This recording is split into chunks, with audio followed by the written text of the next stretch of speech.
नमस्कार, आप देख रहे हैं सिटी तहलका। मैं हूं आपके साथ जितेंद्र अहलावत। आज हम बात करेंगे हरियाणा की राजनीति के एक बेहद ही दिलचस्प और संवेदनशील मुद्दे पर, जो न केवल थानेसर विधानसभा क्षेत्र की राजनीति को प्रभावित कर रहा है, बल्कि इस पूरे राज्य की चुनावी प्रक्रिया की पारदर्शिता पर भी सवाल उठा रहा है।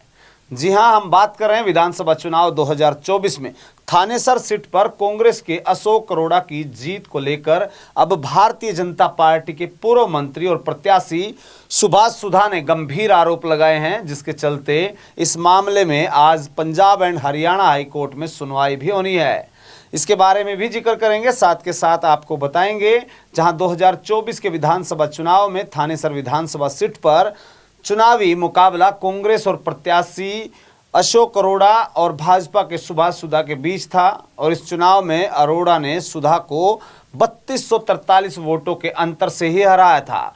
जहां अरोड़ा को 70,076 वोट मिले, वहीं सुधा को 66,833 वोट मिले। हालांकि अब चुनाव परिणाम को लेकर सुभाष सुधा ने कोई गंभीर आरोप यहां पर लगाए हैं, जिस पर चलते मुद्दे राजनीतिक हलचल भी अब तेज हो गई है। सुभाष सुधा ने अपनी हार का कारण चुनाव में हुई कथित गड़बड़ी को बताया है। उनका आरोप है कि चुनाव के दौरान बड़े पैमाने पर अनियमितताएं हुई हैं। विशेष रूप से उन्होंने विदेश में रहने वाले एनआरआई मतदाताओं की फर्जी वोटिंग का मुद्दा उठाया है।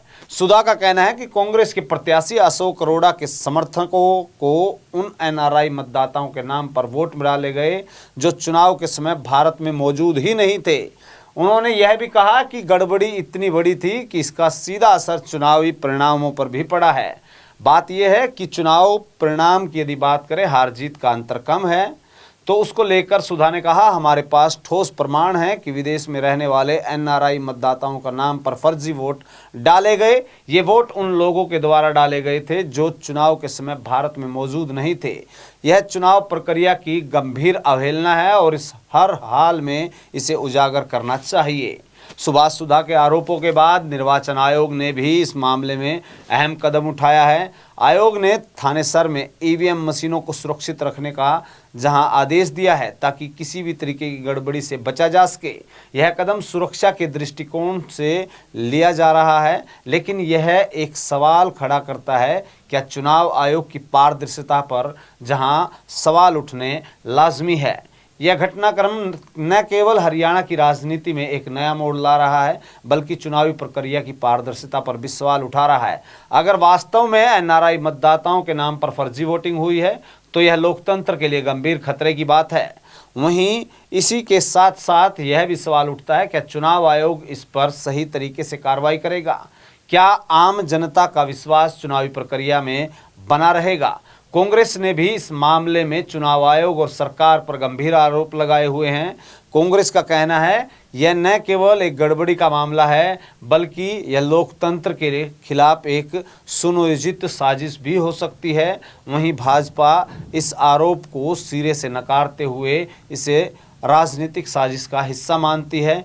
अब यह देखना दिलचस्प होगा कि हाईकोर्ट इस मामले में क्या फैसला सुनाता है, और क्या इस पूरे मामले की जांच के बाद चुनावी प्रक्रिया में पारदर्शिता की दिशा में कोई ठोस कदम उठाए जाएंगे। आपका इसको लेकर के क्या कुछ कहना है, ये कमेंट करके जरूर बताइएगा। जहां आज Punjab and Haryana high court में इस मामले की सुनवाई होनी है, और इसके बाद इस मामले में किसी निर्णायक फैसले की उम्मीद की जा सकती है। इस मुद्दे से जुड़े तमाम पहलुओं पर आज चर्चा होगी, और हाई कोर्ट का निर्णय यह तय करेगा कि आगे चुनाव परिणामों को रद्द किया जाएगा या नहीं। कांग्रेस और भाजपा दोनों ही इस मुद्दे को अपने अपने तरीके से राजनीतिक रंग दे रहे हैं, लेकिन इन सब के बीच यह सवाल बना हुआ है, क्या हमारी चुनावी प्रक्रिया में ये वाकई में कोई गड़बड़ी हुई है? अगर ऐसा हुआ है तो इसके जिम्मेदार आखिर कौन है? आप अपनी राय जरूर दें। वहीं इस बात को भी साफ आपको कर देते हैं कि थानेसर विधानसभा का चुनाव न केवल एक स्थानीय चुनाव बन चुका है, बल्कि ये राज्य की राजनीति और चुनाव प्रक्रिया पर व्यापक प्रभाव डाल सकता है।